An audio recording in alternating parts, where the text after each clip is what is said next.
that we've come to know in terms of regular season for Owl, basically, in terms of this tournament? That's the question. The fans there, giving their support, know that they are not very far away from having Team South Korea get locked in for BlizzCon. Shot already coming down there onto Amaken, but not going to get taken down. Poison Trap rolls through.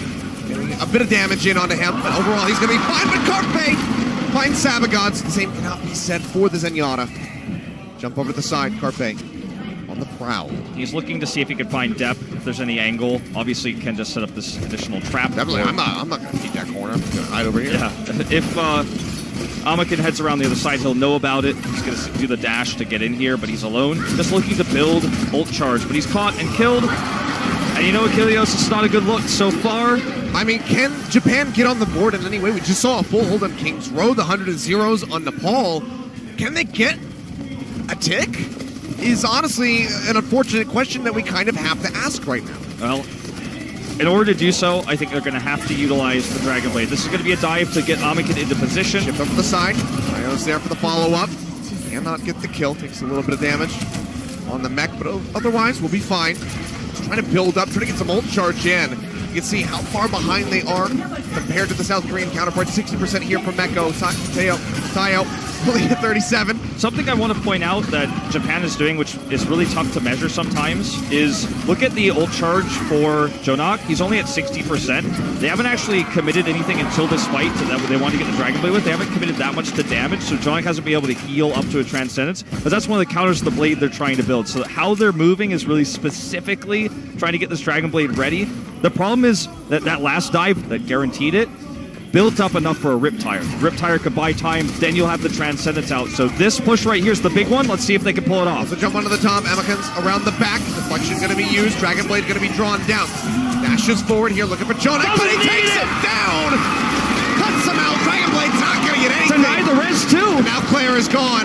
No way to put him back into the mix. Do you just swap or do you try to build another one? There's a minute and 45 left on the clock. It seems like he's going to be sticking with it, but Carpe now finds that stagger there on a Sabagod. And what a tragedy when everything, watch this moment here. This is the target. Blade to try to trip him up to the side, comes over here, right clicks the damage, left click to finish him off right in the dome. And Achilleos, when you've built everything for this moment, the Dragon Blade, you've been trying to pull it off. And Jonak doesn't even need to transcend. He just shoots you in the head. How could you even keep your mental state in the right place of mind after that happens to you? How could you go in and try to build another blade? What a tragedy here for Team Japan. Absolutely, Carpe looking for the hits. Almost takes him down. Cannot get the execution. Dep manages to take down Jonak. Tire out though, gonna find Claire, as well as Tayo's mech. Rez comes in, Arc puts him back into the fight. Amaken takes down Carpe. Go to Libero, shuts him down. The concussive mine, so South Korea still in such a prime position to get this full hold. Looks like Japan is out of steam. They have a Primal Rage and Transcendence to look for a longer fight, and there's no Riptire on the other side. That's the window that they need to make this fight work. It's going to require a kill, ideally probably onto Arc, so he can't get a res. That or Jonak take him down so there's no Transcendence into the fight, and then try to prevent the res. Push forward.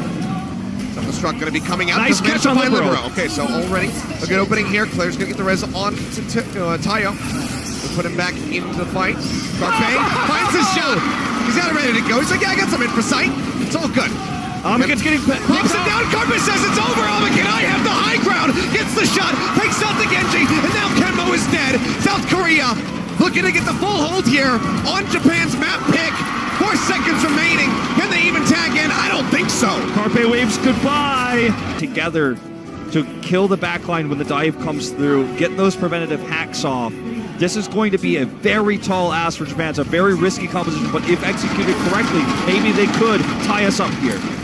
South Korea on the assault, looking for the victory. Just need one tick here on to point A to go ahead, lock in that 3-0. Guarantee the win. But we'll see that there is, in fact, a Sombra. Shots coming down from Carpe, looking for depth. A couple hits in onto him. Pushing around the side. Sabagod pulling so low. Shield is up, however, from Claire, keeping him alive, but obviously not much self-healing available for that Ana. Would have to use the armor pack over that Bionade, but Dep is going to die as he tries to go in for the flank. Jump onto the high ground, barrier coming down. Carpe going to be spraying away, fan in the hammer. Is dissuading that Winston from pushing far forward. Now the shots are in on to Claire. South Korea slow and steady. Wins the race as they try to break open this point. Headshots in. Genmoro's gone. And that should just about be it. The tanks are dead. There's no res available. A slick dart to connect on the Carpe, but they can't even finish them off. Super easy finish here for South Korea on their first push, the last here on Anubis. And it was like